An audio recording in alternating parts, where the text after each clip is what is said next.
Bismillahirrahmanirrahim. Assalamualaikum warahmatullahi wabarakatuh.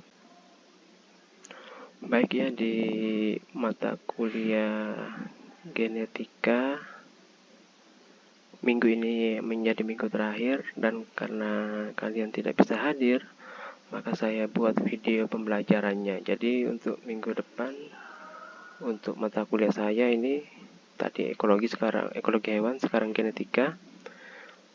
Jadi kalian untuk minggu depan ini bisa mengambil soal ujiannya gitu. Oke, saya mulai. Untuk minggu ini dan minggu berikutnya yang saya rapel jadi satu pertemuan, kita akan membahas mengenai teori kemungkinan dan tes Q-square pada pertemuan ke-6 dan pertemuan ke-7 itu mengenai penentuan jenis kelamin, rangkai kelamin, dan gen yang ekspresinya ataupun yang di luaran itu diubah oleh seks ataupun jenis kelamin. Baik ya, kita ke pertemuan ke-6 dahulu.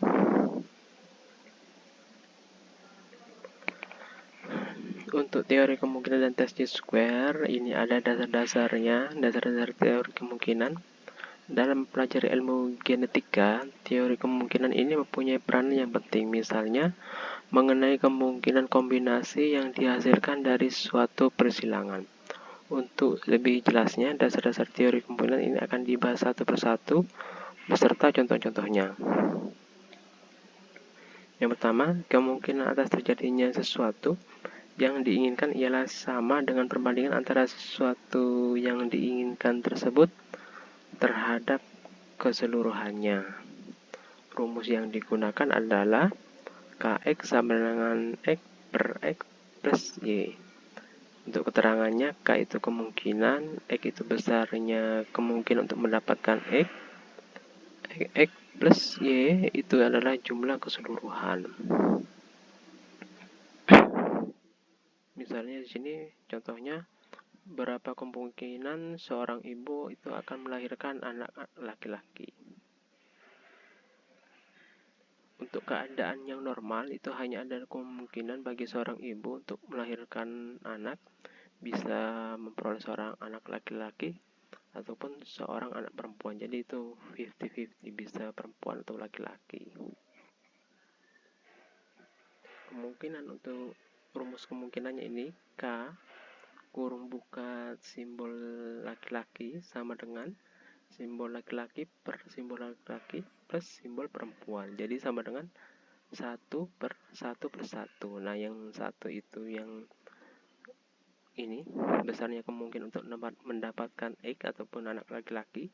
Yang di bawahnya per itu kemungkinan untuk bisa menjadi laki-laki ataupun perempuan. Itu sama dengan setengah ataupun 50-50. Jadi ini hasilnya 50-50, menjadi setengah bisa laki-laki ataupun perempuan. Kemudian yang kedua, kemungkinan terjadinya dua peristiwa ataupun lebih secara terpisah yang masing-masing berdiri sendiri ialah sama dengan hasil perkalian dari besarnya kemungkinan untuk peristiwa tersebut. Rumus yang digunakan K X plus Y sama dengan Kx plus kali Ky. Jadi kemungkinan terjadinya dua peristiwa ataupun lebih yang itu berdiri sendiri itu sama dengan perkalian dari besarnya kemungkinan untuk peristiwa tersebut. Contohnya, ini berapa kemungkinan bahwa dua anak pertama dari suatu keluarga adalah laki-laki.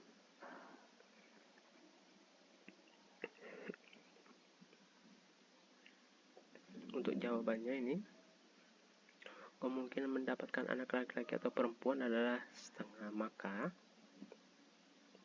rumus yang digunakan K kurung buka simbol laki-laki plus simbol laki-laki itu sama dengan setengah ditambah setengah. Ini salah ya, bukan setengah kali tambah setengah, tapi setengah dikali setengah itu sama dengan seperempat.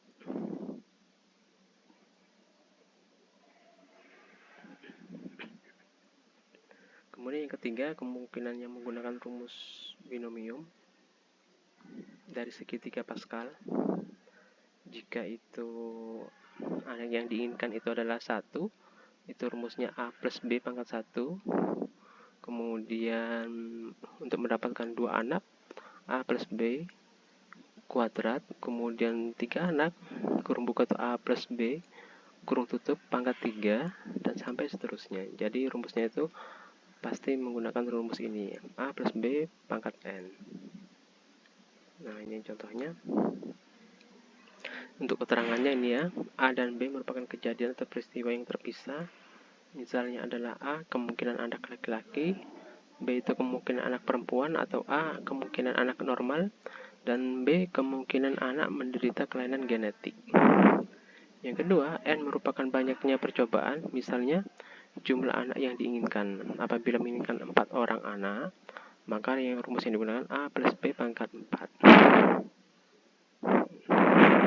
Nah, A plus B pangkat 4 nanti bisa dilihat dari segitiga Pascal. Nah, ini 1, 4, 6, 4, 1. Jadi yang A itu untuk melebihkan anak laki-laki ataupun normal itu bisa menggunakan A pangkat 4.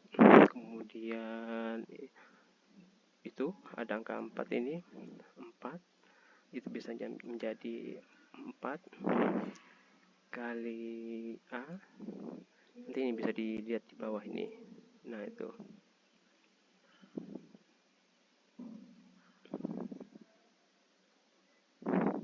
Nah, ini misalnya bisa dicontohkan seperti ini pada contohnya.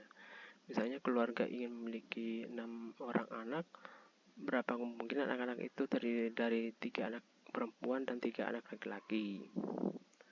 Karena yang diinginkan itu 6 orang anak, maka rumus yang digunakan A plus B pangkat 6. A itu adalah anak laki-laki dengan kemungkinan setengah, B adalah anak perempuan dengan kemungkinan setengah. Jadi untuk mendapatkan anak laki-laki atau perempuan itu pasti setengah itu. Kemudian A plus B pangkat 6 penjabarannya seperti ini. Itu sama dengan A pangkat 6 kemudian ditambah 65A plus B pangkat 1 yang bisa dilihat di sini. Nah, ini 6 kali A pangkat 5 B plus 1, jadi itu pangkat ini akan semakin berkurang. Jadi dari huruf A itu 6, 5, kemudian 4, 3, 2, 1. Kemudian yang B, huruf B itu ini B pangkat 1 dan seterusnya itu akan semakin bertambah. Jadi A yang pangkat 6 itu akan semakin berkurang. Kemudian yang B itu akan semakin bertambah dari B1 menjadi B6. Kemudian ditambah 15A pangkat 4, B pangkat 2, ditambah 20A pangkat 3, B pangkat 3. Ini sama, jadi ini pangkat 6, jadi pangkat 5, pangkat 4, pangkat 3, pangkat 2, pangkat 1. Yang B itu bertambah, B pangkat 1, B pangkat 2, B pangkat 3, dan seterusnya sampai B pangkat 6.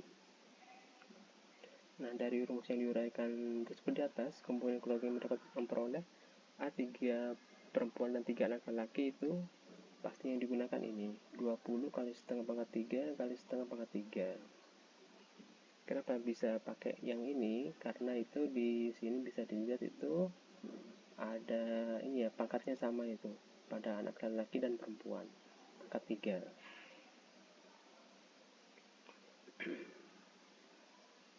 Bisa ini ya, bisa dipahami kan ya, seperti ini. Itu dari rumus penjabaran A plus B pangkat 6 itu, ini pakai ini apa, perhitungan matematika. Kemudian yang kedua itu 2 anak perempuan dan 4 anak laki-laki. Bisa ini, jadi rumus yang dipakai itu 2 perempuan 4 anak laki. Pasti ini A nya ini pangkat 2, kemudian yang laki-laki itu pangkat 4, dan itu bisa terlihat dari 15 A pangkat 4 B pangkat 2.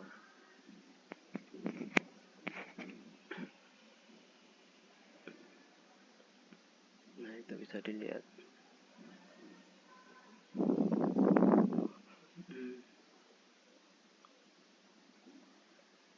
Jadi sama dengan 15 kali setengah pangkat 2 kali setengah pangkat 4.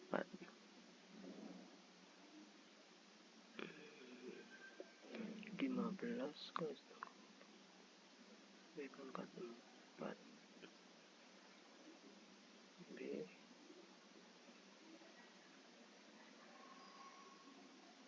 setengah pangkat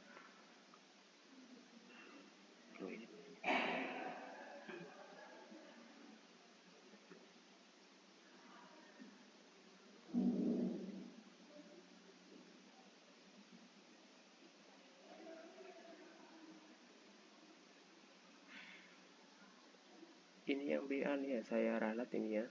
Ini harusnya ini 2 laki-laki dan 4 perempuan, karena di sini tuh di jawabannya itu 15A pangkat 2 B pangkat 4. A itu adalah anak laki-laki dan B itu anak perempuan.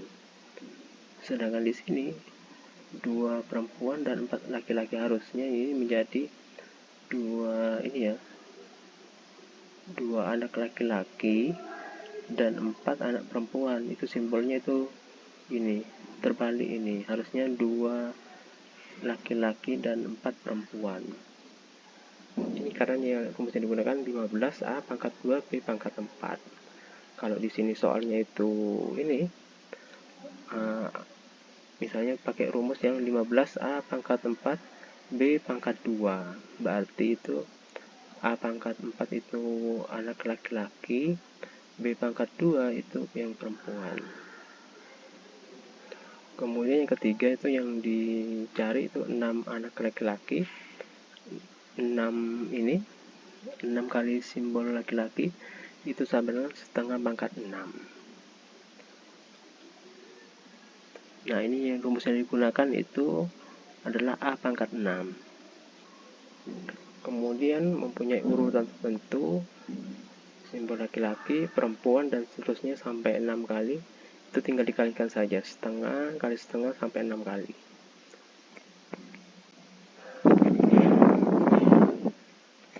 Kemudian tes chi-square kuadrat adalah cara mengadakan evaluasi antara hasil yang diamati dengan hasil yang diharapkan. Adapun rumus yang digunakan itu x kuadrat sama dengan sigma kali d kuadrat per e. D itu sama dengan O min E. Untuk D itu deviasi penyimpangan, E hasil yang diharapkan, dan O itu hasil yang diobservasi. Dan sigma itu sama jumlah. Untuk derajat kebebasan, DF itu sama dengan jumlah kelas fenotip dikurangi 1. Untuk jumlah kelas fenotip pada persilangan monohibrid dominansi penuh itu sama dengan 2. Kemudian kelas fenotip monohibrid semi dominansi ada 3. Kemudian kelas fenotip dihibrid dominansi penuh ada 4. Dan kelas fenotip pada dihibrid semi dominansi itu ada 9. Contohnya ini, tanaman elcis mempunyai bunga warna ungu heterozigot. Jadi itu perpaduan itu antara dua warna. M besar M kecil, ini karier menyerbuk sendiri dan menghasilkan keturunan yang terdiri dari 40 tanaman berbunga ungu dan 20 tanaman itu berbunga putih. Jadi apakah hasil yang didapatkan dari keturunan tersebut itu sesuai dengan perbandingan Mendel 3:1. 3:1 yang artinya itu bisa 3 itu warna ungu, 1 itu warna putih. Jadi yang 3 itu sifat yang dominan, yang 1 itu sifat yang resesif. Nah, 3 yang sifat dominan itu artinya bisa M besar ungu, kemudian M besar M kecil 2 kali, jadi jumlahnya 3. Kemudian M kecil itu putih. Ingat ya persilangan kemarin kan, kalau dari gamet itu misalnya M besar M kecil, itu gametnya itu adalah M besar M kecil. Disilangkan dengan M besar M kecil, gametnya sama M besar M kecil. M besar bertemu dengan M besar, sifatnya warnanya dominan ungu. Kemudian M besar bertemu dengan M kecil, itu sama warnanya ungu juga 2 kali. M besar bertemu M kecil 2 kali, kemudian M kecil bertemu dengan M kecil, itu sifatnya resesif, menjadi putih. Jadi ini maksudnya perbandingan dari ini, perbandingan fenotipnya 3:1 itu sesuai apa enggak. Untuk melihat apakah hasil yang diperoleh itu sesuai dengan perbandingan Mendel 3:1, maka tes Q-square-nya seperti ini. Nah, dibuat tabel itu ada bunga ungu 40, bunga putih itu 20, jumlahnya 60. Itu untuk O. O itu tadi ini hasil yang diamati. Kemudian E itu ada 45, bunga putih 15, jumlahnya 60.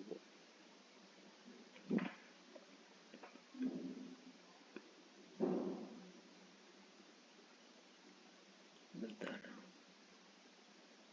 Nah, ini kenapa bisa jadi 45, 15? Itu diperoleh ini ya, dari perbandingan 3:1. Untuk 3 itu warna ungu, 1 itu warna putih. 3, jadi untuk bunga ungu itu, untuk yang E itu adalah hasil yang diharapkan, itu diperoleh dari 3/3 plus 1, jadi 3/4. 3/4 kali 60 menjadi 45. Sedangkan yang bunga putih itu 15, itu sama dari perbandingan 3:1, jadi itu sama dengan 1/3 plus 1 menjadi 1/4 kali 60, jadi itu 15. Sedangkan yang D itu deviasi atau penyimpangan, jadi itu 40 dikurangi 45 min 5, kemudian bunga putih itu 20 dikurangi 15 plus 5, kemudian D kuadrat per E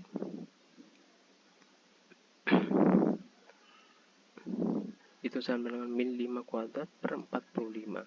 D kuadrat per E itu sama 0,556. Kemudian berikutnya yang bunga putih 5 kuadrat plus 15, 1,6 sekian.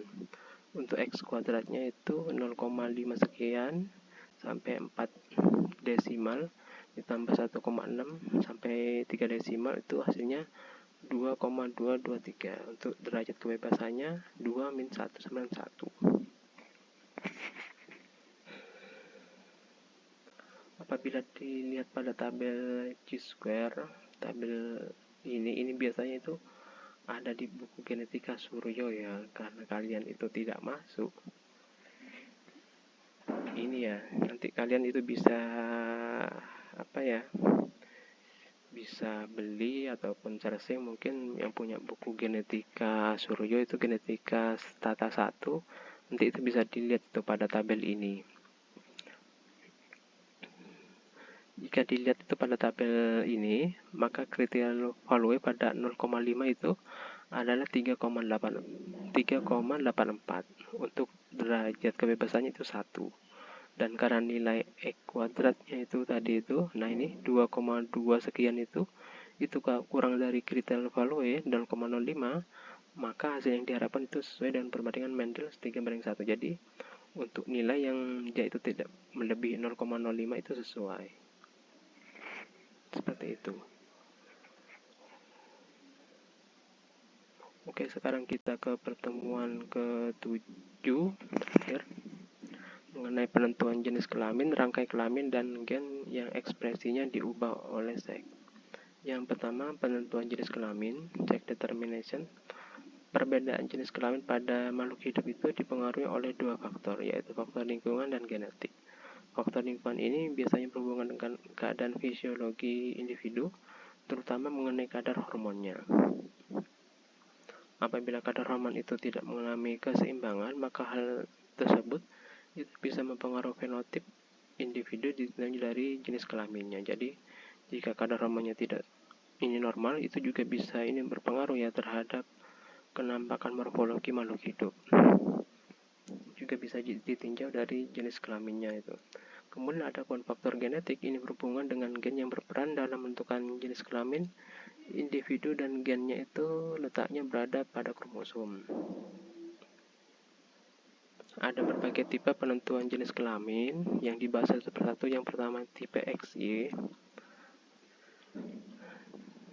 Jadi bentuk ini ya, ada penentuan jenis kelamin laki-laki dan perempuan. Yang pertama itu adalah tipe XY. Pada beberapa makhluk hidup, misalnya lalat Drosophila ini, dan mamalia itu termasuk manusia mengikuti sistem penentuan jenis kelamin XY. Namun demikian pada lalat Drosophila ada perkecualian karena sistem penentuan jenis kelamin pada makhluk ini sesungguhnya itu tergantung dari indeks kelaminnya. Nanti itu akan dibahas di bawahnya itu, di subbab berikutnya.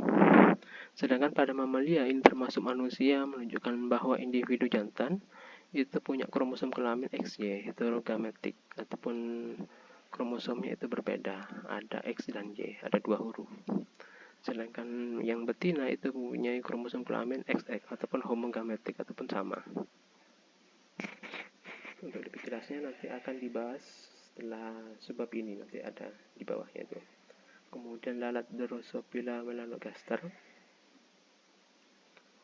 Penelitian yang dilakukan oleh Bridges ini untuk penentuan jenis kelamin lalat itu ditentukan oleh indeks kelamin dengan rumus seperti ini.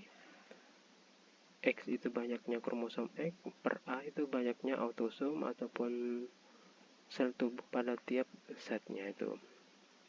Dari penelitian yang dilakukan oleh Bridges itu diketahui bahwa lalat jantan yang normal itu indeks kelaminnya 0,5, sedangkan yang betina normal itu mempunyai indeks kelamin 1. Untuk lebih jelasnya bisa dilihat pada contoh di bawah ini. Nah, ini adalah tabel untuk penentuan indeks kelamin pada lalat Drosophila dan hubungannya dengan penentuan jenis kelaminnya, apakah laki-laki atau betina. Untuk formula kromosomnya itu jika 3AAXX maka indeks kelaminnya 2/2. Itu huruf angka 2/2 itu diperoleh dari itu 2 huruf A ada 2, X-nya ada 2. 2/2 itu sama dengan 1. Maka jenis kelaminnya itu adalah betina yang fertil ataupun yang subur. Kemudian jika formula kromosomnya 3AAXY itu maka sama dengan 1/2. Kenapa bisa jadi 1? Itu bisa dilihat dari sini, dari formula kromosomnya. X-nya itu ada 1, kemudian huruf A-nya itu ada 2, jadi menjadi setengah sama dengan 0,5 itu, dan jenis kelaminnya adalah jantan yang subur.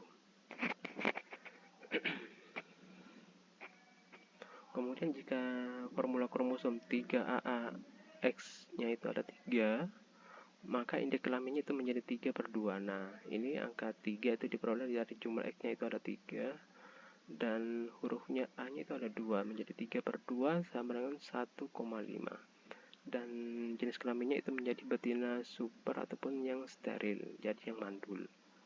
Nah, itu dari kalimat di atas itu untuk indeks kelamin jantan itu hanya 0,5, sedangkan yang betina itu dimulai dari angka 1.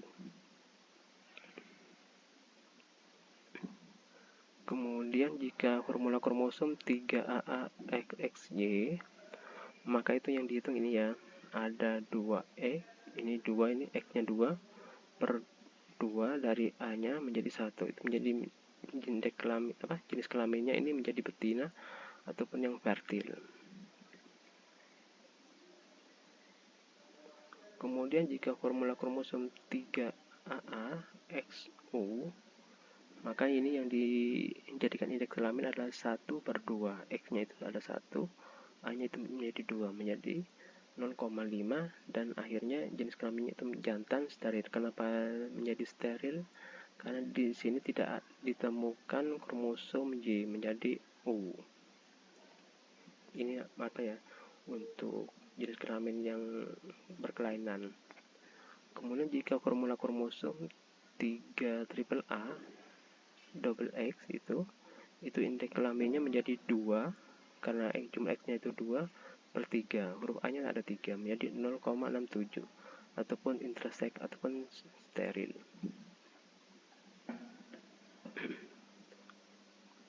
Kemudian jika formula kromosom 3AAXY maka indeks kelaminnya 1/3 menjadi 0,33.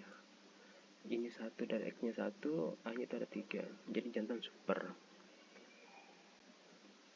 Dengan mengamati kelainan pada kromosom yang berpengaruh terhadap fenotip lalat Drosophila, maka Bridges ini mengambil kesimpulan bahwa jenis kelamin itu ditentukan oleh indeks kelamin itu Kemudian faktor penentu jenis kelamin betina itu terdapat pada kromosom X, sedangkan faktor penentu jenis kelamin jantan terdapat pada autosom. Pada autosom ini ya, huruf A-nya. Kemudian indeks kelamin yang lebih dari 1 ataupun kurang 0,5 itu akan menghasilkan kelainan pada lalat Drosophila. Jadi bila lebih dari 1 ataupun kurang dari 0,5, pasti itu akan menjadi betina ataupun jantan super yang dia itu sifatnya bisa steril. Kemudian indeks kelamin yang kurang dari 1 tetapi lebih dari 0,5 itu akan menghasilkan lalat intersex. Juga sama ini menjadi steril.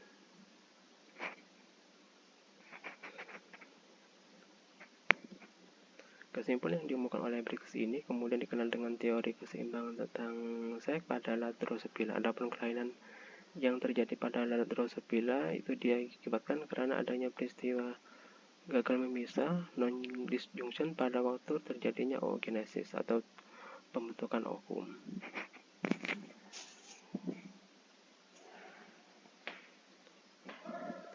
Sekarang ke manusia dan mamalia.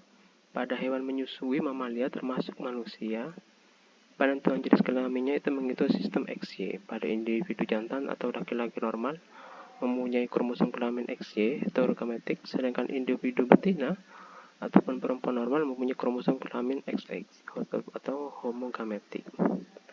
Penentuan jenis kelamin ini bergantung ada tidaknya kromosom kelamin Y.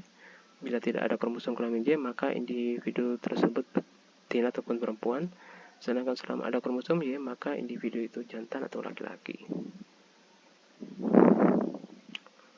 Khusus pada manusia, formula kromosom individu laki-laki normal adalah 46,XY. 46 itu menunjukkan jumlah kromosom keseluruhan, terdiri dari 44 autosom ataupun sel tubuh dan 2 kromosom sel kelamin. Sedangkan XY itu menunjukkan seks individu adalah laki-laki normal. Individu laki-laki normal ini tidak memiliki seks kromatin atau bersifat seks kromatin negatif. Adapun formula kromosom individu perempuan normal adalah 46,XX. 46 itu menunjukkan jumlah kromosom keseluruhan, ada 44 autosom dan 2 kromosom kelamin. Sedangkan XX itu menentukan seks individu tersebut adalah perempuan normal.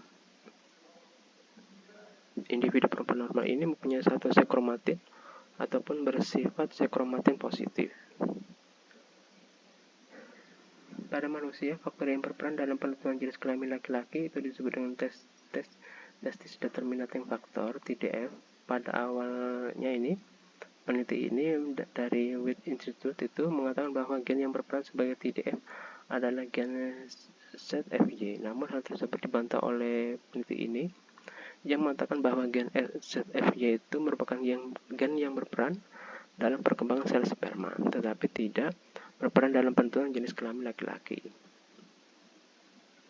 Adapun gen yang berperan sebagai TDF adalah gen SRY, sex determinating region Y, ataupun penentu jenis kelamin wilayah Y. Menurut penelitian yang mereka lakukan, kedua gen CFY dan CRY ini letaknya berdekatan pada kromosom kelamin Y. Gen SRY ini yang bertindak sebagai TDF inilah yang akan mengubah gonad menjadi testis, sehingga individu akan memiliki jenis kelamin laki-laki. Adapun faktor yang berperan dalam penentuan jenis kelamin perempuan adalah ovary determining pathway. Menurut peneliti ini, yang berperan sebagai ODP adalah gen OD yang terletak pada kromosom X. Gen inilah yang akan mengubah gonad menjadi ovarium sehingga individu itu akan berjenis kelamin perempuan. Namun, ada kalanya itu dijumpai individu yang menderita kelainan genetik yang diakibatkan peristiwa gagal misah baik pada oogenesis maupun spermatogenesis. Peristiwa gagal misah inilah yang menyebabkan adanya kelainan pada formula kromosom manusia yang berakibat pada fenotip suatu individu. Apabila peristiwa gagal misah itu terjadi pada kromosom kelamin, maka kelainan yang terjadi itu seperti ini. Yang pertama itu perempuan sindrom Turner, formula kromosomnya itu 45XO, jadi jumlah kromosomnya tidak menjadi 46, hanyalah 45. biasanya kan itu 44 itu autosom sel tubuh, 2 itu kromosom kelamin, sehingga di sini tuh hanya ada 44 autosom sel tubuh dan 1 itu kromosom kelamin. Yang O itu tidak ada. Kelainan ini terjadi akibat peristiwa gagal misah kromosom kelamin pada saat oogenesis ataupun spermatogenesis, pembentukan ovum dan sperma. Individu ini tidak mempunyai sekromatin, cirinya tubuhnya pendek, kemudian lehernya pendek, di samping leher itu terdapat lipatan yang mudah ditarik ke samping dan dadanya lebar. Kemudian sifat seksual sekunder ataupun organ kelaminnya itu tidak tumbuh sempurna, tidak terjadi head, steril, dan IQ-nya di bawah rata-rata. Adapun karyotipe ataupun gambaran kromosom dan gambaran penderita sindrom Turner ini bisa dilihat pada gambar ini. Nah, ini bisa dilihat itu pada karyotipe kromosomnya itu pada kromosom kelaminnya itu hanya ada X dan O. Kemudian gambaran manusianya seperti ini. Kemudian yang kedua itu penyakit laki-laki sindrom Klinefelter. Formula kromosomnya itu 47XXY. Jadi ada 44 autosom, ketambahan kromosom kelaminnya itu ada 3 ya. Ada 2X, kemudian Y, kelebihan 1. Kelainan ini terjadi akibat peristiwa gagal memisah kromosom kelamin pada saat oogenesis maupun spermatogenesis. Individu ini mempunyai satu sekromatin, cirinya itu kaki dan lengan kelihatan lebih panjang sehingga tumbuhnya tampak tinggi. Setelah dewasa, organ sekunder penderita ini bisa tumbuh seperti perempuan, payudaranya membesar, tetapi testisnya itu mengecil. Kemudian pasien ini memiliki dada yang sempit, pinggul yang besar seperti wanita normal, kemudian mandul dan IQ-nya di bawah rata-rata. Adapun gambaran karyotipe ataupun kromosomnya dan penderitanya seperti ini. Nah, itu jadi pada karyotipe pada penderita sindrom Turner itu kelebihan ini ya, kelebihan ini jumlah X-nya ataupun kromosom X-nya. Kemudian penderitanya seperti ini. Hampir sama kayak perempuan. Kemudian perempuan triple X ataupun formula kromosom 47XXX itu 44 autosom, kelebihan 1 kromosom X ataupun kelebihan 1 kromosom kelamin. Kelainan ini terjadi akibat peristiwa gagal misah kromosom kelamin pada saat oogenesis. Individu ini mempunyai 2 sekromatin, ada 2 itu. Umumnya penderita ini tidak bisa hidup lama, meninggal saat masa anak-anak, dan bagian tubuhnya itu tidak sempurna perkembangannya. Selain itu, alat genitalia internal penderita ini mengalami kemunduran. Karyotipe-nya seperti ini. Jadi pada autosomnya itu normal, tapi pada kromosom kelaminnya itu kelebihan 1 yang berbentuk ini tanda tanya ini. Selain peristiwa gagal memisah pada kromosom kelamin seperti di atas itu mempengaruhi jenis kelamin individu, peristiwa gagal memisah ini juga bisa terjadi pada autosom ataupun sel tubuh. Salah satunya itu adalah sindrom Down. Kelainan ini terjadi akibat peristiwa gagal misah pada saat oogenesis ataupun pembentukan ovum.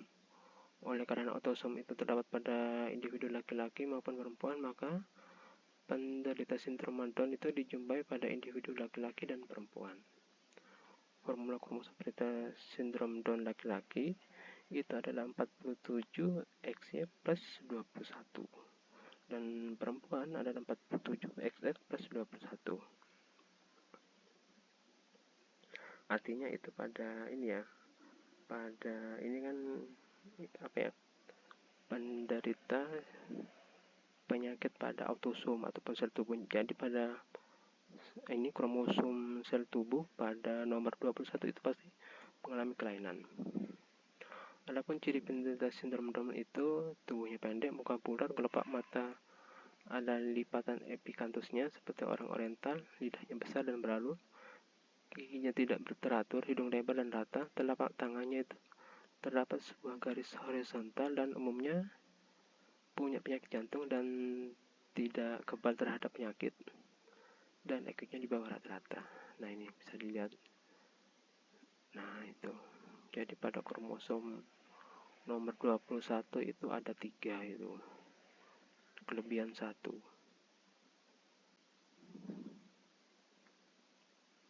Dan gambarnya seperti ini. Nah, ini cirinya. Pada telapak tangannya ada garis horizontalnya.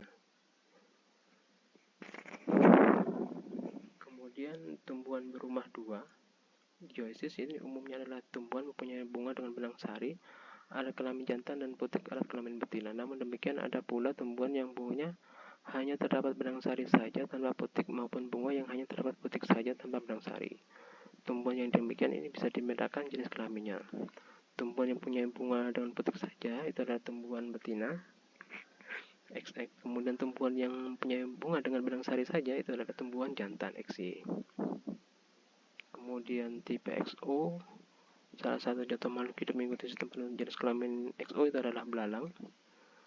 Belang jantan normal ini mempunyai sistem kelamin seksual hanya memiliki sebuah kromosom X saja dan bersifat fertil ataupun subur. Sedangkan belang betina normal itu memiliki sistem kelamin XX.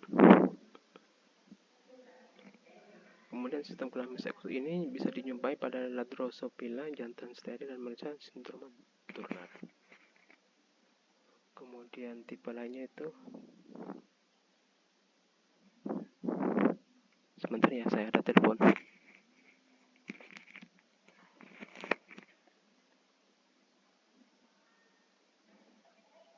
Halo, Waalaikumsalam. Iya. Iya.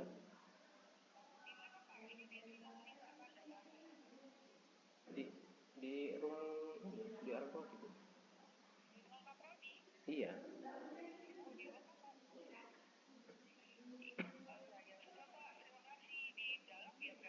Iya, iya. Iya, Waalaikumsalam, Bu.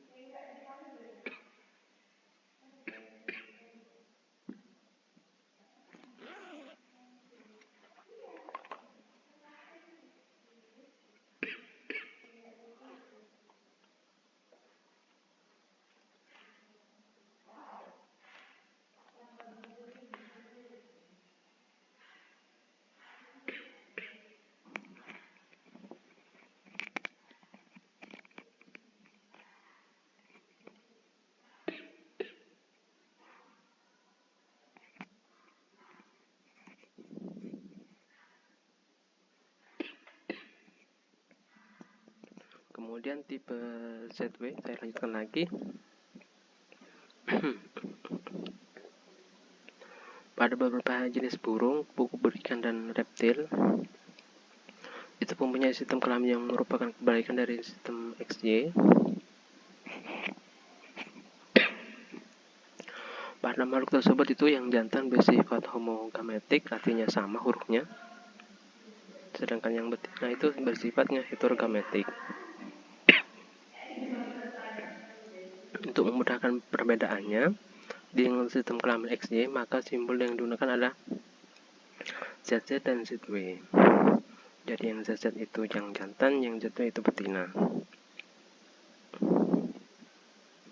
Pada beberapa pustaka menyatakan bahwa ayam itu juga mengikuti sistem ZW, namun ada pustaka yang lain mengatakan bahwa sistem kelamin ayam itu sistemnya ZO.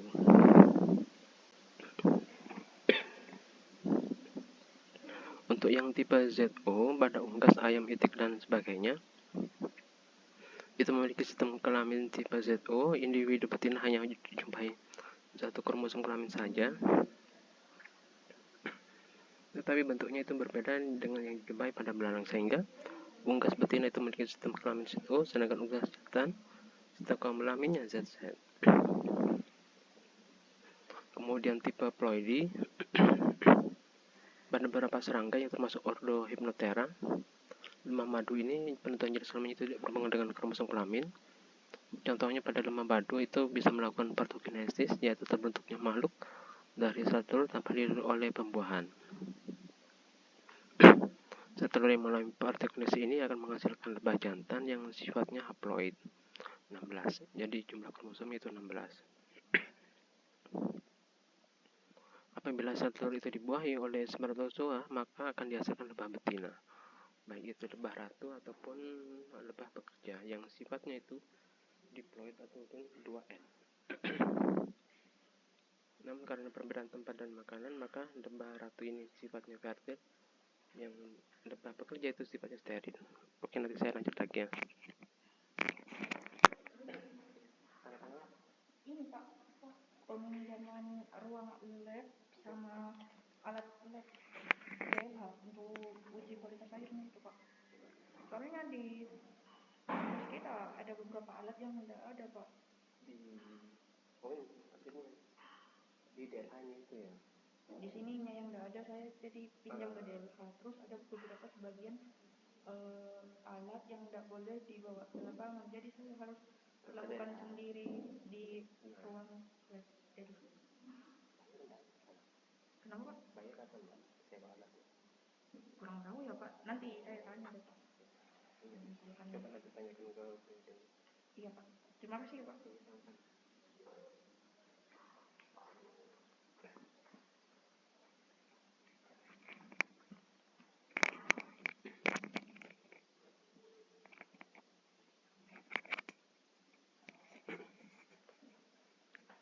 Saya lanjutkan lagi. Sekarang ke rangkai kelamin pada perusahaan Mendel yang dikenal sebagai pewarisan autosomal ataupun gen yang berperan untuk menentukan karakter ini terdapat di dalam autosom, sehingga keturunan yang dihasilkan itu tidak bisa dibedakan jenis kelaminnya. Namun demikian ada pula gen yang letaknya di kromosom kelamin yang dinamakan gen terangkai kelamin, dan peristiwanya disebut dengan rangkai kelamin ataupun sex linkage, serta pewarisannya itu disebut pewarisan kromosom kelamin. Pada pewarisan kromosom kelamin ini, keturunan yang dihasilkan selain dilihat karakter yang dihasilkan, juga dilihat jenis kelaminnya. Gen yang terangkai kromosom kelamin tersebut berupa gen resesif maupun gen dominan. Untuk lebih jelasnya akan dibahas satu persatu di bawah ini. Yang pertama itu ada gen resesif terangkai kromosom X. Artinya gen resesif itu yang kecil. Gen resesif terangkai X ini adalah gen resesif yang terdapat pada kromosom X. Pada peristiwa ini ada dominasi baik pada jenis kelamin individu betina ataupun hewan ataupun perempuan pada manusia. Sehingga individu betina ataupun perempuan yang memiliki kromosom kelamin XX itu akan punya 3 genotip dan 2 fenotip. Sebaliknya pada individu jantan, hewan ataupun laki-laki manusia itu hanya mempunyai 1 X, akan memiliki 2 genotip dan 2 fenotip. Untuk lebih jelasnya seperti ini. Nah, ini misalnya genotipnya XA besar, fenotipnya itu normal jika XA kecil itu normal tapi karier pembawa penyakit. Jika XA kecil maka itu abnormal ataupun kelainan. Kemudian X besar AY itu normal pada laki-laki, kemudian X-nya XA kecil Y maka itu abnormal ataupun kelainan. Jadi pada individu jantan itu hanya ada 2, kemungkinan normal ataupun abnormal. Pada perempuan itu bisa menjadi normal, karier ataupun abnormal. Berbeda dengan pewarisan autosomal, pada pewarisan kromosom kelamin ini bersilang resipropnya ataupun kembali itu akan menghasilkan perbandingan genotip dan fenotip yang berbeda.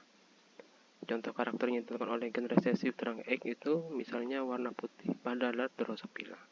Sedangkan pada manusia misalnya buta warna merah hijau, anorensia dan hemofilia. Contohnya seperti ini.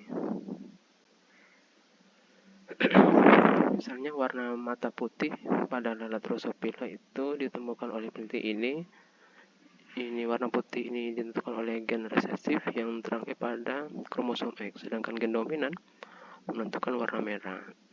Persilangan seperti ini. Misalnya untuk parennya itu ini perempuan ataupun betina, XY besar itu mata merah ataupun normal. Kemudian disilangkan dengan yang jantan, XY besar Y mata putih, maka gametnya itu yang perempuan itu hanya 1 XW, kemudian yang laki-laki ataupun ini jantan XW besar Y. maka F1-nya XW XW kecil, ini W kecil ya, mata merah normal. Kemudian yang jantan itu XW besar, Y mata merah. Jadi itu W besar bertemu dengan W kecil, itu menjadi mata merah yang normal. Ini yang lebih dominan karena ada simbol W-nya itu. Kemudian XW besar itu bertemu dengan Y mata merah, itu normal. Kemudian turunan F1 dijalankan dengan F1, maka turunan F2-nya itu seperti ini. Misalnya yang betina itu XW besar, XW kecil. Disinikan yang jantan XW besar, Y. XW besar bertemu dengan XW besar, itu menjadi mata merah normal. XW besar bertemu dengan XW kecil, itu mata merah normal pada betina. Kemudian XW besar bertemu dengan Y, mata merah normal. XY kecil bertemu dengan Y, maka warnanya menjadi putih pada jantan ataupun kelainan. Kemudian perbedaan dari Drosophila ini baik yang mata merah dan normal, lihat pada gambar ini. Nah, ini bisa dilihat.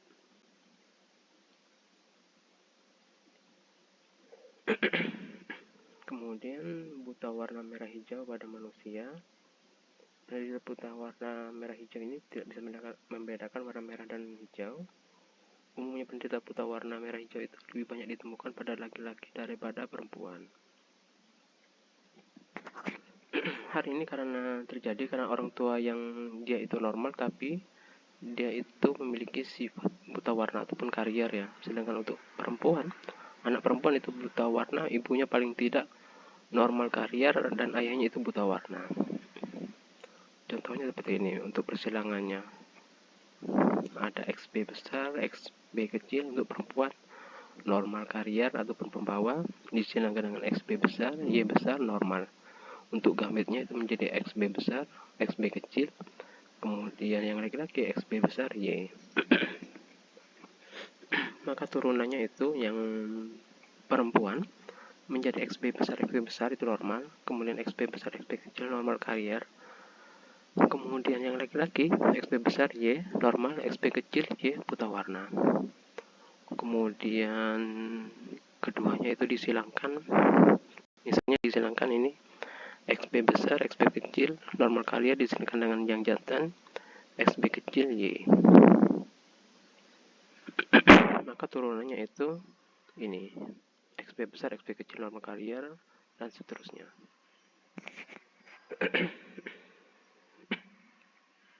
Dari contoh yang di atas memperlihatkan bahwa sifat hormon ayah akan diturunkan kepada semua anaknya yang perempuan. Kemudian sifat buta warna ibu itu akan diwariskan kepada semua anak laki-laki, dan keadaan ini disebut dengan pewarisan bersilang.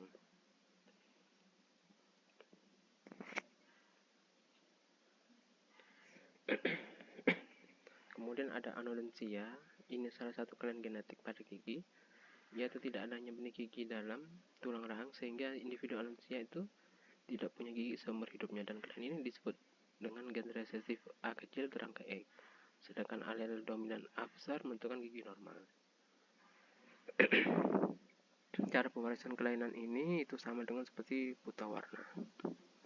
Kemudian ada sifat penyakit lainnya, ada hemofilia, kelainan genetik yang menyebabkan darah sukar membeku saat terjadi luka. Ada 3 macam hemofilia.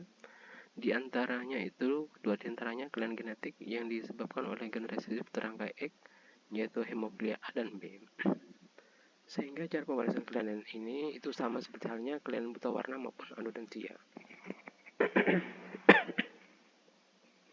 Ada yang satunya yaitu hemofilia C, itu disebabkan oleh gen autosomal resesif, sehingga cara pewarisannya mengikuti pewarisan autosomal.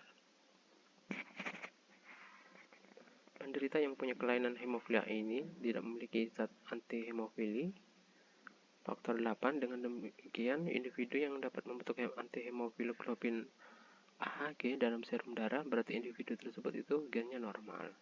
Sedangkan penderita yang mempunyai kelainan hemofilia B, Christmas ini tidak memiliki komponen plasma tromboplastin faktor ke-9. Adapun penderita hemofilia C itu tidak membentuk zat plasma tromboplastin antisedan. AHG, KPT, dan PTA ini itu komponen utama untuk pembentukan tromboplastin yang perannya dalam pembentukan protrombin protrombin ini menjadi trombin, dan trombin inilah yang berperan dalam pembentukan fibrinogen menjadi benang fibrin sehingga darah itu bisa membeku.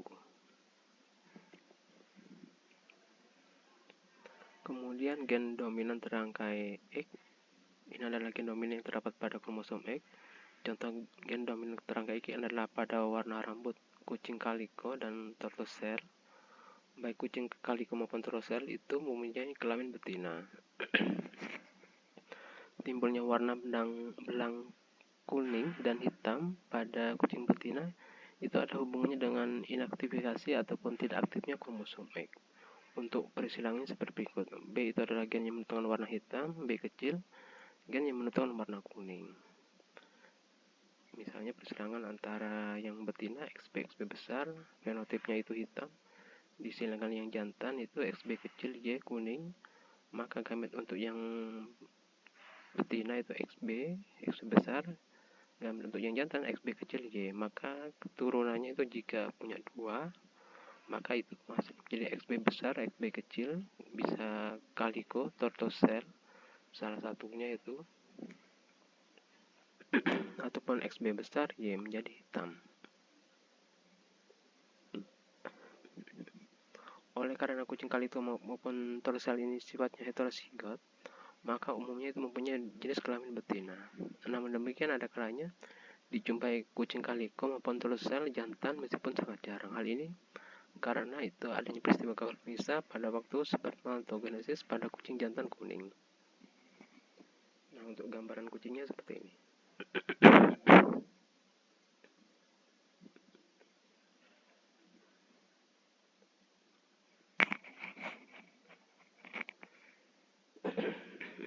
Kemudian gen dominan terangkai Z ini bisa diamati pada warna bulu ayam. Contoh perisilangnya seperti ini. Misalnya B besar, gen yang menentukan bulu bergaris ataupun belorok. B kecil, gen yang menentukan bulu polos.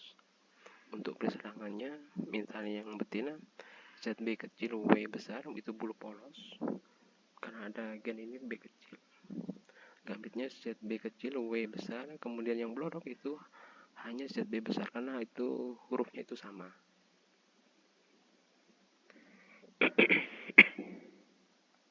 Kemudian untuk F1-nya, turun F1-nya itu menjadi ZB besar, W menjadi belorok karena ada gen B besar. Kemudian ZB besar, ZB kecil itu menjadi polos. Karena bertemu ini gen B kecil.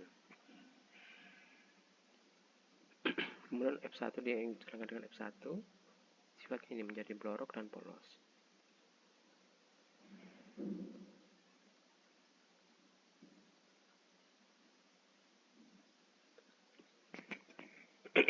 Kemudian ada gen terangkai kromosom Y.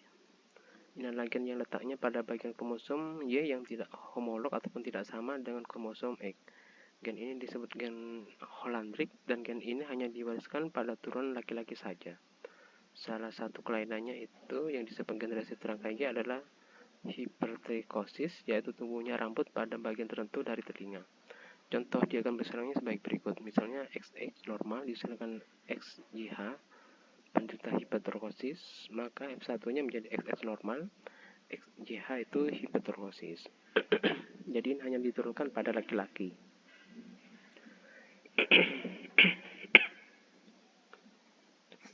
Kemudian gen yang ekspresinya diubah oleh seks ini itu memperlihatkan pada fenotip dapat diubah oleh seks. Macamnya ada 2. Ada ekspresi gen yang dibatasi oleh seks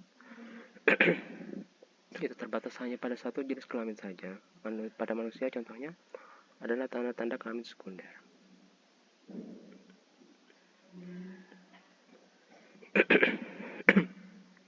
Nah, ini contohnya.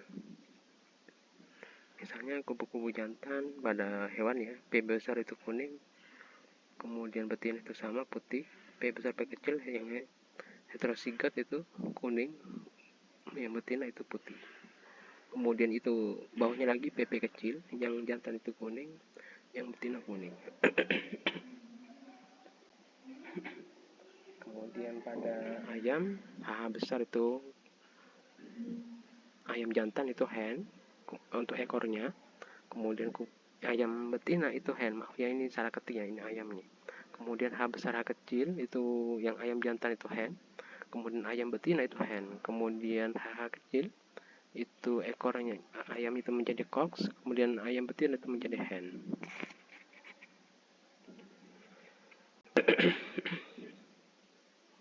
Pada tabel di atas tampak bahwa ayam betina itu mempunyai bentuk ekor ayam hen, sedangkan pada ayam jantan itu mempunyai bentuk ekor hen maupun cocks. Bentuk ekor cocks ini resesif dan hanya dijumpai pada ayam jantan. Adapun gambar ayam yang memiliki bentuk ekor hen dan cock itu bisa dilihat pada gambar. Jadi itu pada ayam jantan. Nah itu. Kemudian ekspresi gen yang diperoleh oleh sek itu ada beberapa contoh sifat keturunan yang ditentukan oleh gen autosomal yang ekspresinya diubah oleh sek. Sifat tersebut tampak pada kedua macam jenis kelamin, namun pada salah satu jenis kelamin ekspresinya itu lebih besar daripada jenis kelamin lainnya. Misalnya laki-laki lebih sering mempunyai kepala botak daripada perempuan. Nah ini misalnya laki-laki itu botak, kemudian perempuan botak, B besar B kecil botak, perempuan tidak botak, kemudian B kecil, laki-laki tidak botak, kemudian perempuan itu tidak botak. Dari tabel ini nampak bahwa gen dominan B besar itu sifatnya dominan pada laki-laki, namun itu sifatnya itu resesif pada perempuan. Jadi B besar itu pada laki itu lebih sifatnya itu lebih banyak dominan, sehingga itu kebotakan itu lebih banyak terjadi pada laki-laki. Nah, jika B besar B kecil heterozigot itu pada perempuan itu tidak botak, kemudian B kecil resesif itu tidak botak pada laki-laki dan perempuan. Jadi sifat gen dominan B besar ini yang menyebabkan kebotakan itu lebih banyak terjadi pada laki-laki.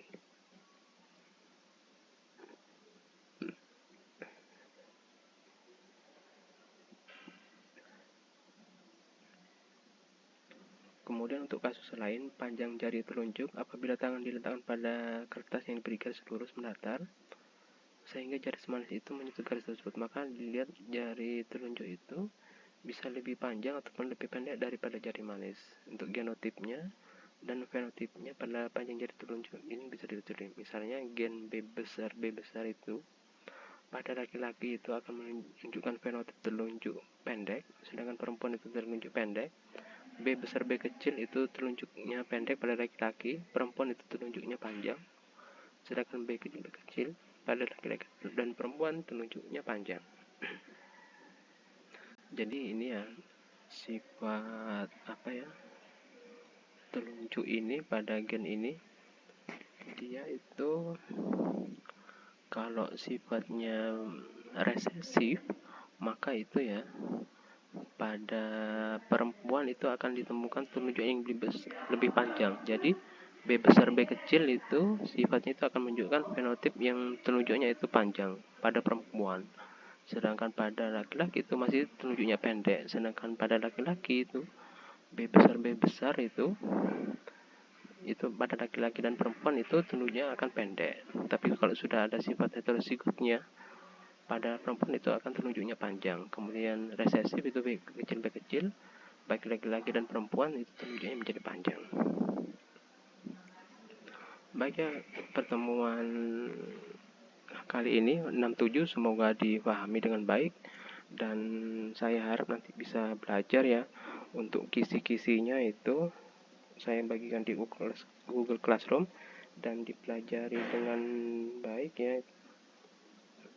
Itu untuk kisi-kisinya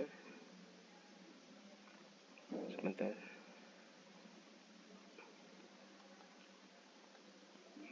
Itu adalah persilangan monohibrid, kemudian persilangan tikus kuning, persilangan kelinci, kemudian soal-soal itu dipelajari dari teori kemungkinan dan tes Q-square.